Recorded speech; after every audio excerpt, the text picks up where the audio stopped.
Minimum requirements to create a LAN. ഒരു LAN create ചെയ്യാൻ ആവശ്യമായിട്ടുള്ള മിനിമം റിക്വയർമെൻറ്റ്സ് എന്തൊക്കെയാണെന്ന് നമുക്ക് നോക്കാം. നമ്മൾക്ക് ലാൻ ക്രിയേറ്റ് ചെയ്യണമെങ്കിൽ നമുക്ക് ഏറ്റവും കുറഞ്ഞ 2 PC വേണം. ഒന്നാമതായിട്ട് നമുക്ക് എത്ര വേണം? 2 PC വേണം അല്ലേ. പിന്നെ നമുക്ക് വേണ്ട എന്താണെന്ന് വെച്ചിട്ടുണ്ടെങ്കിൽ നമുക്ക് OS വേണം, അതായത് ഓപ്പറേറ്റിംഗ് സിസ്റ്റം വേണം. മൂന്നാമതായിട്ട് നമ്മൾക്ക് വേണ്ടത് നെറ്റ്വർക്ക് ഇൻ്റർഫേസ് കാർഡ് എന്ന് പറയും, അതായത് NIC നമുക്ക് വേണം. നാലാമതായിട്ട് നമുക്ക് വേണ്ടത് കേബിൾസ് ആൻഡ് കണക്റ്റേഴ്സ് ആണ്, കേബിൾസ് ആൻഡ് കണക്റ്റേഴ്സ്. പിന്നെ നമുക്ക് വേണ്ടതെന്ന് വെച്ചിട്ടുണ്ടെങ്കിൽ പ്രോട്ടോക്കോൾസ് വേണം. പിന്നെ നമുക്ക് വേണ്ടത് ഡ്രൈവേഴ്സാണ്. അപ്പോൾ ഇവ ഓരോന്നും നമുക്ക് എന്താണെന്ന് നോക്കാം. നമുക്കിപ്പോൾ ആദ്യത്തെ കാര്യം നമ്മൾ എടുക്കുകയാണെങ്കിൽ 2 PC അല്ലേ. PCയുടെ കാര്യമാണെങ്കിൽ നമുക്ക് 2 PC എന്ന് പറയുമ്പോൾ ഇതിനകത്ത് നമുക്ക് 2 PC വേണം നെറ്റ്വർക്ക് ക്രിയേറ്റ് ചെയ്യാനായിട്ട്, അല്ലെങ്കിൽ ലാൻ ക്രിയേറ്റ് ചെയ്യാനായിട്ട് ഏറ്റവും കുറഞ്ഞ് 2 PC വേണം. ഈ PCയുടെ കോൺഫിഗറേഷൻ എന്ന് പറയുമ്പോഴത്തേനും അത് നിങ്ങളെ ഡിപ്പെൻഡ് ചെയ്തിട്ടാണ് ഇരിക്കുന്നത്. നമുക്ക് നോർമൽ വർക്കൊക്കെ ഉള്ളെങ്കിൽ ഒരു i3യും ഒരു 4 GB റാമൊക്കെ ധാരാളമാണ്. ഇനി നിങ്ങൾക്ക് കുറച്ച് ഹെവി ലോഡൊക്കെ ചെയ്യണമെന്നുണ്ടെങ്കിൽ നിങ്ങൾക്കൊരു i5ഉം ഒരു 16 GB റാം, അത് നിങ്ങളുടെ ഓപ്ഷണലാണ്. ഞാൻ അതിനെക്കുറിച്ച് കൂടുതലായിട്ട് പറയുന്നില്ല. നമ്മൾക്കിനി അടുത്തൊരു കാര്യം ശ്രദ്ധിക്കണമെന്ന് വെച്ചിട്ടുണ്ടെങ്കിൽ നമുക്ക് ഓപ്പറേറ്റിംഗ് സിസ്റ്റം വേണം അല്ലേ. നമ്മൾ കമ്പ്യൂട്ടറുകൾ 2 വേണമെന്ന് പറഞ്ഞു. ഈ കമ്പ്യൂട്ടറുകളിൽ നമ്മൾ എന്ത് ഓപ്പറേറ്റിംഗ് സിസ്റ്റമാണ് ഇടുന്നത്? OS എന്ന് പറഞ്ഞിട്ടുണ്ടെങ്കിൽ എന്താണ്? Operating system.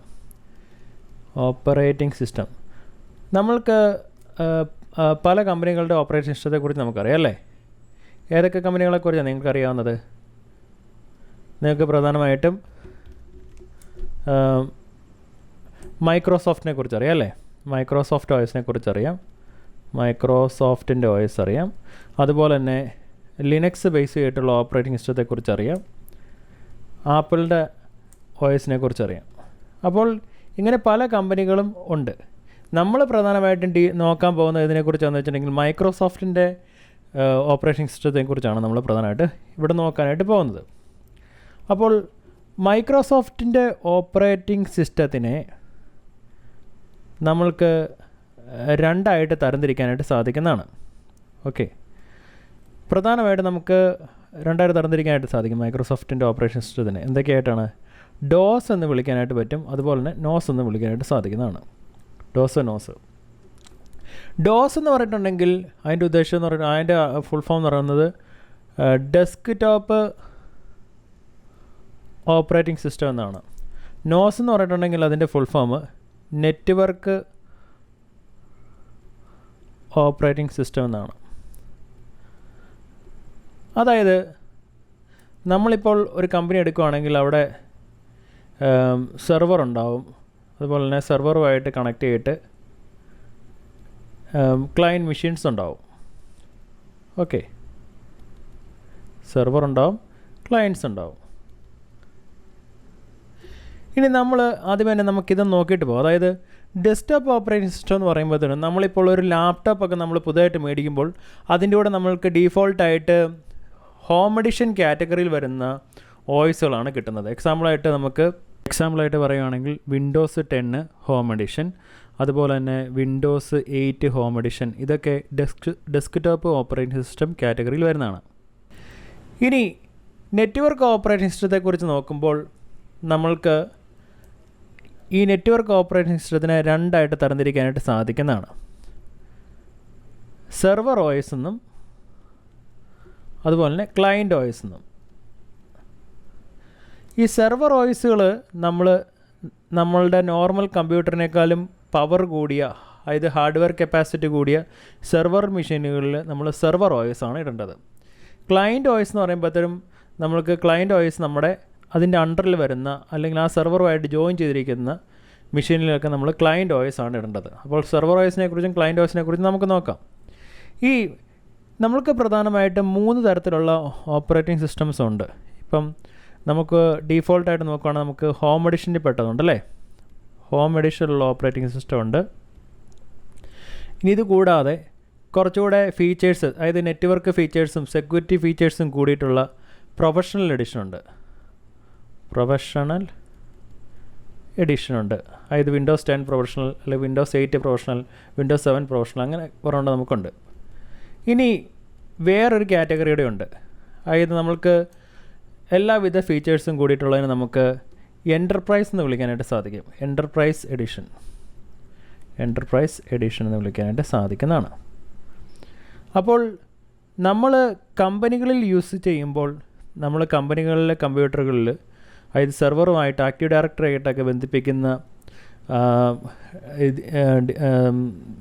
ക്ലയൻറ്റ് കമ്പ്യൂട്ടറിൽ നമ്മൾ ഈ ഹോം എഡിഷനിൽപ്പെട്ട ഓപ്പറേറ്റിംഗ് സിസ്റ്റം ഒന്നും തന്നെ ഇടാറില്ല. അതായത് വിൻഡോസ് 10 ഹോം എഡിഷന് അങ്ങനെയൊന്നുള്ളത് നമ്മൾ ഇടാൻ സാധിക്കില്ല. കാരണം അതിന് നെറ്റ്വർക്ക് ഫീച്ചേഴ്സും സെക്യൂരിറ്റി ഫീച്ചേഴ്സും കുറവാണ്. ഹോം എഡിഷനേക്കാളും സെക്യൂരിറ്റി ഫീച്ചേഴ്സും നെറ്റ്വർക്ക് ഫീച്ചേഴ്സും എന്തിനാണുള്ളത്? പ്രൊഫഷണൽ എഡിഷനാണുള്ളത്. അതിനേക്കാളും കൂടുതലുള്ളത് ആർക്കാണ്? എൻ്റർപ്രൈസ് എഡിഷനാണ്. അപ്പോൾ നമ്മൾ കമ്പനികളിൽ നമ്മൾ ഒന്നെങ്കിൽ പ്രൊഫഷണൽ എഡിഷൻ യൂസ് ചെയ്യാം, അല്ലെങ്കിൽ നമുക്ക് എൻ്റർപ്രൈസ് എഡിഷൻ യൂസ് ചെയ്യാനായിട്ട് സാധിക്കുന്നതാണ്. ഇനി നമുക്ക് സെർവർ വോയിസിനെ കുറിച്ചും ക്ലയൻറ്റ് വോയിസിനെ കുറിച്ചും നമുക്ക് കുറച്ചുകൂടെ ഒന്ന് നോക്കാം. അതിന് മുമ്പ് എന്താണ് ഈ സെർവർ എന്ന് പറഞ്ഞിട്ടുണ്ടെങ്കിൽ, സെർവർ എന്ന് പറഞ്ഞിട്ടുണ്ടെങ്കിൽ നമുക്ക് ജസ്റ്റ് ഇങ്ങനെ പറയാനായിട്ട് സാധിക്കും. എന്താണ് സെർവർ എന്ന് പറഞ്ഞിട്ടുണ്ടെങ്കിൽ നമുക്ക് സർവീസ് പ്രൊവൈഡ് ചെയ്യുന്ന ആരാണ് അതിനെ നമുക്ക് സെർവർ എന്ന് വിളിക്കാനായിട്ട് സാധിക്കും. സെർവർ സർവീസ് പ്രൊവൈഡ് ചെയ്യുന്നു. അതായത് ഇപ്പോൾ ഏറ്റവും സിമ്പിളായിട്ട് നിങ്ങൾക്ക് മനസ്സിലാവുന്നതിനായിട്ട് പറയുകയാണ്. ഇപ്പോൾ നമുക്ക് കമ്പ്യൂട്ടറുകൾക്ക് IP അഡ്രസ്സ് വേണം. IP അഡ്രസ്സ് വേണമെങ്കിൽ നമ്മൾ DHCP എന്ന് പറയുന്ന ആപ്ലിക്കേഷൻ നമ്മളൊരു സെർവർ മെഷീനിൽ റൺ ആക്കണം. അപ്പോൾ DHCP എന്ന് പറയുന്ന ആ ആപ്ലിക്കേഷൻ റൺ ആകുന്നതുകൊണ്ട് ഈ സെർവറിന് നമുക്കിപ്പം ജസ്റ്റ് എക്സാമ്പിളായിട്ട് നമുക്ക് DHCP സെർവർ എന്ന് വിളിക്കാനായിട്ട് സാധിക്കും. Okay, DHCP server. ഈ DHCP സെർവർ സർവീസ് പ്രൊവൈഡ് ചെയ്യണം. അതായത് IP മറ്റുള്ള കമ്പ്യൂട്ടറുകൾക്ക് കൊടുക്കുക എന്നുള്ളൊരു സർവീസ് പ്രൊവൈഡ് ചെയ്യുന്നതുകൊണ്ടാണ് നമ്മളതിനെ സെർവർ എന്ന് വിളിക്കുന്നത്. അപ്പോൾ ഇങ്ങനെ പല പല കാര്യങ്ങളും സെർവ് ചെയ്യുന്നതുകൊണ്ട് നമുക്കതിന് ഓരോരോ തരത്തിലുള്ള സെർവറായിട്ട് നമുക്ക് വിളിക്കാനായിട്ട് സാധിക്കുന്നതാണ്. പല പേരുകളിൽ നമുക്ക് വിളിക്കാനായിട്ട് സാധിക്കും. ഇനി ഈ ക്ലയൻസിൻ്റെ പരിപാടി എന്താണ്? സർവീസ് ആക്സെപ്റ്റ് ചെയ്യുകയാണ്. ക്ലയൻറ്റ്സ് എന്ത് ചെയ്യുന്നു? സർവീസ് ആക്സെപ്റ്റ് ചെയ്യുന്നു. അതായത് നമ്മൾ നോക്കുകയാണെങ്കിൽ ഇപ്പോൾ ഈ കമ്പ്യൂട്ടറിന് ഒരു IP അഡ്രസ് ഓട്ടോമാറ്റിക്കായിട്ട് കിട്ടണമെങ്കിൽ അത് DHCP സെർവറിൽ നിന്ന് കിട്ടണം. അപ്പോൾ DHCP സെർവറിൽ നിന്ന് IP ആക്സെപ്റ്റ് ചെയ്യുകയാണ് ഈ ക്ലയൻസിൻ്റെ പർപ്പസ്. ഓക്കെ, നിങ്ങൾക്ക് മനസ്സിലാകാൻ വേണ്ടിയിട്ടാണ് ഇങ്ങനെ പറഞ്ഞിരിക്കുന്നത്. ഇനി നമുക്ക് സെർവർ വോയിസുകളെക്കുറിച്ചും അതുപോലെ തന്നെ നമ്മുടെ ക്ലയൻറ്റ് വോയിസിനെ കുറിച്ച് നമുക്ക് കുറച്ചുകൂടെ നോക്കാം. സെർവർ വോയിസ് അതുപോലെ തന്നെ ക്ലയൻറ്റ് വോയിസ്. നമ്മൾക്ക് ആദ്യം വിൻഡോസിൻ്റെ കാര്യം മാത്രമേ നമ്മൾ നോക്കുന്നുള്ളൂ. ഇപ്പോൾ വിൻഡോസിൻ്റെ ആദ്യത്തെ സെർവർ വോയിസിനെ നമുക്ക് വിൻഡോസ് NT സെർവർ എന്ന് വിളിക്കാനായിട്ട് സാധിക്കും. Windows NT server. അപ്പോൾ ക്ലയൻറ്റ് മെഷീനിൽ ഇൻസ്റ്റാൾ ചെയ്യുന്നതിനായിട്ട്, ഇത് സാധാരണ ക്ലയൻറ്റ് മെഷീനിൽ ഇൻസ്റ്റാൾ ചെയ്യുന്നതിനായിട്ട് വന്ന ഓപ്പറേറ്റിംഗ് സിസ്റ്റമാണ് എന്ത്? ഇപ്പോൾ നമ്മൾ വിൻഡോസ് NT സെർവറാണ് ഈ സെർവർ മെഷീനിൽ ഇൻസ്റ്റാൾ ചെയ്യുന്ന കരുതുക. വിൻഡോസ് NT സെർവർ എന്ന് പറയുന്ന ഓപ്പറേഷൻ സിസ്റ്റം നമ്മൾ ഈ സെർവർ മെഷീൻ ഇൻസ്റ്റാൾ ചെയ്യുകയാണെങ്കിൽ ക്ലയൻറ്റ് മെഷീനിൽ നമ്മൾ എന്ത് ഇൻസ്റ്റാൾ ചെയ്യണം? Windows NT work station. Windows NT work station. അത് കഴിഞ്ഞിട്ടിറങ്ങിയ സെർവർ വോയിസാണ് വിൻഡോസ് 2000 സെർവർ. ഇതിനിടയ്ക്ക് കുറച്ച് സെർവർ വോയിസുകളൊക്കെ ഉണ്ട്, പക്ഷേ അതിനെക്കുറിച്ചൊന്നും ഞാൻ പറയുന്നില്ല. ഇമ്പോർട്ടൻ്റ് ആയിട്ടുള്ളത് മാത്രമേ ഞാൻ പറയുന്നുള്ളൂ. വിൻഡോസ് 2000 സെർവർ ഇറങ്ങി. അപ്പോൾ നമുക്ക് യൂസ് ചെയ്യാൻ സാധിക്കുന്നതാണ് വിൻഡോസ് 2000 പ്രൊഫഷണൽ. അത് ഞാൻ PRO എന്ന് ഇടുന്നു. അത് കഴിഞ്ഞിട്ട് ഇറങ്ങിയതാണ് വിൻഡോസ് സെർവർ 2003. Windows server 2003. ഇപ്പോൾ നിങ്ങൾ വിചാരിക്കുന്നുണ്ടാവും ഞാൻ എന്തിനാണ് ഈ പഴയ വിൻഡോസ് സെർവർ 2003യെ കുറിച്ചൊക്കെ പറയുന്നത്. ഇപ്പോഴും ഈ വിൻഡോസ് സെർവർ 2003 ഒക്കെ പല കമ്പനികളിലും റൺ ആവുന്നുണ്ട്. അപ്പോൾ നമ്മൾ അതിനെക്കുറിച്ച് അറിഞ്ഞിരിക്കണം. അതുകൊണ്ടാണ് ഞാൻ അതിനെക്കുറിച്ച് പറയുന്നത്. അപ്പോൾ ഉപയോഗിക്കുന്നതാണ് XP പ്രൊഫഷണൽ എന്നുള്ളത്. XP പ്രൊഫഷണലാണ് നമ്മളിപ്പോൾ ക്ലയൻറ്റ് കമ്പ്യൂട്ടർ ഇൻസ്റ്റാൾ ചെയ്യേണ്ടത്.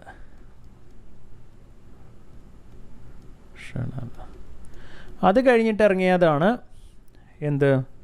Windows server 2008.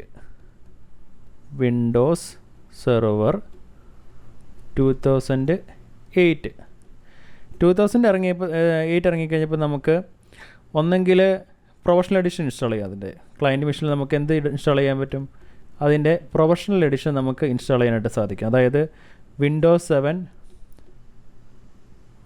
7 പ്രോ എന്നിങ്ങനെ ഇടാനായിട്ട് സാധിക്കും. അതല്ലെങ്കിൽ നമുക്ക് വിൻഡോസ് 7 തന്നെ എൻ്റർപ്രൈസ് ഇടാനായിട്ട് സാധിക്കുന്നതാണ്. Windows 7 enterprise. ഇനി അത് കഴിഞ്ഞിട്ടിറങ്ങിയതാണ് വിൻഡോസ് സെർവർ 2012. അപ്പോൾ നമുക്ക് യൂസ് ചെയ്യാൻ പറ്റുന്നതാണ് വിൻഡോസ് 8. അതിന് നമുക്ക് വിൻഡോസ് 8 പ്രോ എന്നെങ്കിൽ ഇടാം, അല്ലെങ്കിൽ എൻ്റർപ്രൈസ് ഇടാം. 8 എൻ്റർപ്രൈസ് ഇടാം. വിൻഡോസ് 8 എൻ്റർപ്രൈസ് നമുക്കിടാം. അത് കഴിഞ്ഞിട്ടിറങ്ങിയതാണ് 2016. അപ്പോൾ നമുക്ക് വിൻഡോസ് 10 ഇടാം. വിൻഡോസ് 10 പ്രോ വേണേ ഇടാം, അതുപോലെ തന്നെ വിൻഡോസ് 10 എൻ്റർപ്രൈസ് വേണേ ഇടാം. ഇനി അത് കഴിഞ്ഞിട്ടിറങ്ങിയാണ് വിൻഡോസ് സെർവർ 2019 ഇറങ്ങി. അപ്പോൾ ഇടാനായിട്ട് സാധിക്കും നമുക്ക് വിൻഡോസ് 11 വേണേ ഇടാം, വിൻഡോസ് 11 പ്രോ ഇടാം, അതല്ലെങ്കിൽ വിൻഡോസ് 11 എൻ്റർപ്രൈസ് വേണേ ഇടാം. ഓക്കെ, ഇതിലും കുറഞ്ഞത് വേണമെങ്കിലും നമുക്ക് ഇടാനായിട്ട് സാധിക്കുന്നതാണ്. അതായത് 2019 സെർവർ വൈസ് നമ്മൾ സെർവർ മെഷീനിൽ ഇൻസ്റ്റാൾ ചെയ്തു. നമുക്ക് വേണമെങ്കിൽ വിൻഡോസ് 10 പ്രോ വേണമെങ്കിൽ ക്ലയൻറ്റ് മെഷീനിൽ കൊടുക്കാനായിട്ട് സാധിക്കും, വിൻഡോസ് 8 വേണമെങ്കിലും കൊടുക്കാനായിട്ട് സാധിക്കുന്നതാണ്. ഇനി അത് കഴിഞ്ഞിട്ട് വന്നിട്ടുള്ളതാണ്, ഇപ്പോൾ ലേറ്റസ്റ്റ് ആയിട്ടുള്ളതാണ് വിൻഡോസ് സെർവർ 2022 ഇറങ്ങി. അപ്പോൾ നമുക്ക് വിൻഡോസ് 11 പ്രോയോ അതുപോലെ തന്നെ വിൻഡോസ് 11 എൻ്റർപ്രൈസോ അല്ലെങ്കിൽ വിൻഡോസ് 10 ഒക്കെ നമുക്ക് ഇടാനായിട്ട് സാധിക്കുന്നതാണ്. അപ്പോൾ ഇതാണ് ഓപ്പറേറ്റിംഗ് സിസ്റ്റത്തിനെ കുറിച്ച് ഇപ്പോൾ നമുക്ക് ജനറലായിട്ട് പഠിക്കാനുള്ളത്.